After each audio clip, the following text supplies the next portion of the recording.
শুভ সকাল বন্ধুরা, তোমরা সবাই কেমন আছো? আশা করছি ভালো আছো। আমরাও খুব ভালো আছি। সুপ্রিয়া লাইফস্টাইল ব্লগ থেকে আবারও একটা নতুন ভিডিও নিয়ে চলে আসলাম। তো দেখতে থাকো। ঘুম থেকে উঠে চা খাওয়া দাওয়া শেষ করে আজকে চা বিস্কুট খেয়েছি, দই ছিল, দই মুড়ি খেয়েছি। তো ওই সবই, আর তার জন্য ভিডিও করা হয়নি। তো গতকালকে তো মাগুর মাছ এনেছিলাম, দেখেছো, দেশি মাগুর। তো আজকে যে কাটাকুটি কমপ্লিট করলাম, তো এখন ধুয়ে নিচ্ছি ভালো করে। পেঁপে পাতা পেস্ট করে নুন দিয়ে ভিজিয়ে রেখেছিলাম অনেকক্ষণ। মাছটা যখন মারা গিয়েছে তারপরে যে কাটছি।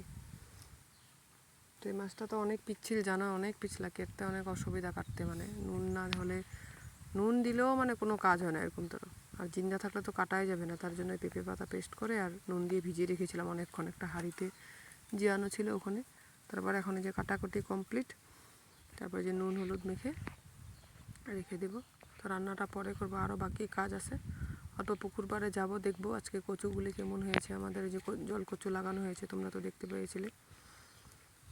তো ওখানে যে পুকুরে নামছি, তো এই যে নল কচুগুলি অনেক বড় হয়েছে, দেখতে পাচ্ছ কি সুন্দর হয়েছে।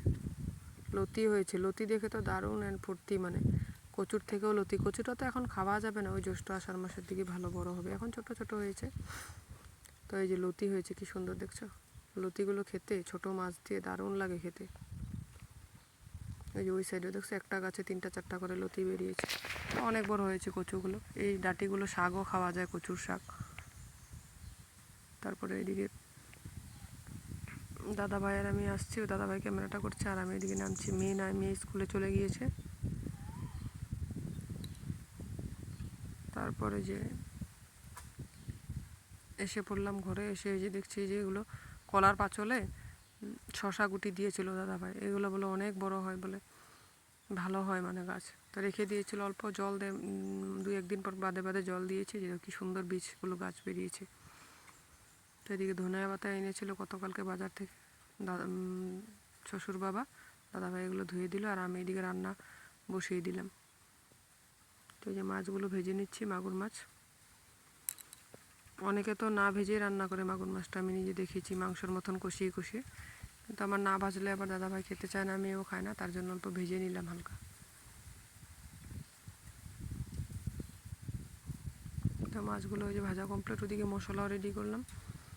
জিরে গুঁড়ো দিব, লঙ্কা বাটা দিব, আর তেজপাতা আর শুকনো লঙ্কা আর জিরে, সাদা জিরে ফোড়ন দিব। ফোড়ন দিয়ে রান্না করব কাঁচকলা আলু দিয়ে। আর এগুলো মাছ তো কাঁচকলা আলু দিয়েই খায়, জানো তোমরা। তো কাঁচকলা আলু দিয়ে নুন হলুদ দিয়ে ভেজে নিচ্ছি। তো মাছগুলো ভেজে নিচ্ছি, ভাজা কমপ্লিট হলে তারপরে যে আর একটা চাটনি করেছিলাম আম আদা দিয়ে। তো আম আদা চাটনি তোমরা যদি কেউ খেয়েছো কমেন্টে জানিও, খুব টেস্ট হয়। ধনিয়া পাতা দিয়ে, আম আদা দিয়ে, তারপর সামান্য সর্ষে দিয়ে আর কাঁচা লঙ্কা দিয়ে পেস্ট করে চাটনি করেছিলাম। ওই চাটনি আর মাছের ঝোল, আর কিছু রান্না করিনি। কষে যাচ্ছি যে জিরের গুঁড়ো, লঙ্কা গুঁড়ো আর অল্প আদা দিয়েছি, আদা বাটা। আর এদিকে গোটা জিরে আর তেজপাতা ফোড়ন দিয়েছি, রান্না করছি। তো ভালো করে কষিয়ে নিব, তারপর গরম জল দিয়ে দিব। কষানো কমপ্লিট হলে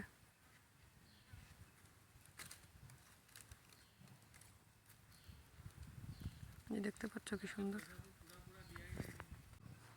মাছের ঝোলে যে রান্না কমপ্লিট। এই যে ফাইনাল লুক দেখো তোমরা, খুব সুন্দর হয়েছে দেখতে। এখন ঢেকে রাখি, আর ওইদিকে কুকারে চাল টাল ধুয়ে রেডি করে রেখেছি। খাওয়া দাওয়া সব কাজ করে, শুধু চানটা বাকি। এখন এই যে শশা গুটি লাগাবো, এই যে এখানে দাদাভাই চাপা করে দিচ্ছে, থল করে দিচ্ছে। এখন এই যে গুটি লাগাবো, এই যে লাগিয়েছি গাছগুলো, পাচলে ছিল যে ওই গাছগুলো, যে কি সুন্দর। তারপরে যে কামি দিয়ে বেড়ার মতন দিয়ে দিব চারিদিকে। এইগুলো 3টা ওই যে দেখছিলে না, টপে লাগিয়েছিলাম বিনস গাছ, বরবটি, বিনস না সরি বরবটি, যে 3টা গাছ হয়েছে খুব সুন্দর। তারপরে যে শশাও লাগানো হয় যে কমপ্লিট। এখন বিকাল 4টা বেজে গিয়েছে, এখন চান টান করবো। তো তারপর চান টান করে অল্প দেরি 1/2 ঘন্টা মতন রেস্ট করেছি, তারপরে যে সন্ধ্যা দিয়ে নিলাম। তো আজকে আর ভিডিও করা হয়নি, আজকের ভিডিওটা এই পর্যন্তই। ভালো লাগলে লাইক কমেন্ট সাবস্ক্রাইব করে আমার পাশে থেকো। তো তোমরাও সবাই ভালো থেকো, সুস্থ থেকো আর সাবধানে থাকো, ঠিক আছে? তো আজকের ভিডিওটা এই পর্যন্তই, তোমরা সবাই ভালো থেকো। আর সাবধানে থেকো। টাটা।